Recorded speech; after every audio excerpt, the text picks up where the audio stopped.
नमो गुरुभ्यो गुरुपादुकाभ्यः। प्रिय बंधुओं, ज्योतिष धर्म चैनल में आपका स्वागत है।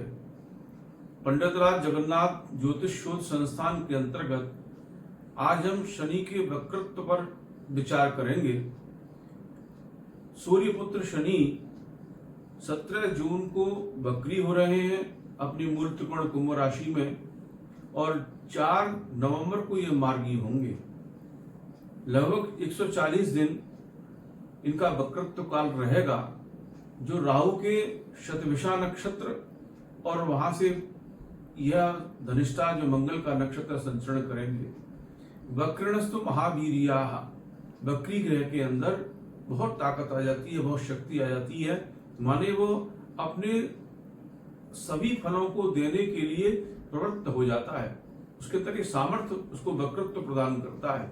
इसलिए ज्योतिष शास्त्रों में कहा है कि यदि कुंडली में एकाद ग्रह भी वक्री हो और सही स्थान पर हो जाए, चाहे वो नीच का ही क्यों न हो, तो वह अपने बहुत सारे शुभ फलों को देने वाला होता है।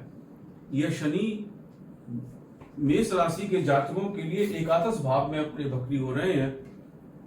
यदि मेष राशि के जातकों का कोई अन्य ग्रह भी कुंडली में वक्री होगा, 13 डिग्री के आसपास ये शनि वक्री होंगे, तो वो उसकी भी जो डिग्रिकल पोजीशन होगी वो तो खैर गंभीर विषय है, किंतु कोई भी ग्रह वक्री होगा, राहु केतु तो हमेशा वक्री होते ही है, पर इसके सिवा कोई ग्रह वक्री होगा तो वो भी अपने शुभ फलों को देने के लिए उद्यत हो जाएगा। अर्थात वो जहां बैठा होगा और जिस उसके जो कारकत्व होंगे उनके शुभ फल आपको प्राप्त होंगे।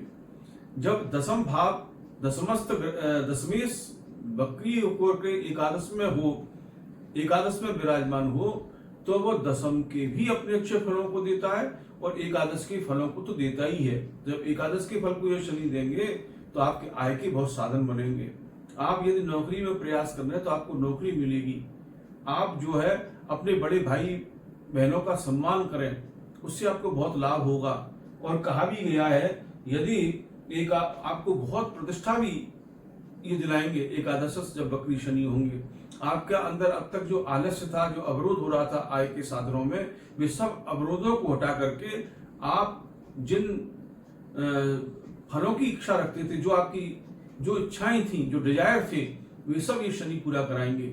तो शनि के वक्तृत्व कहा भी गया है कि लाभेश यद भावनात् युक्ते यद भावगे विवाह, क्योंकि ये मूल्यवान स्थान है, इसको मूल्यवान कहते हैं। इसलिए एकादशी के लिए कहा गया कि जहां बैठ जाएगा अथवा जिस भाव से संबंध बना लेगा तो वह उस भाव के फलों में बढ़ोतरी कर देता है।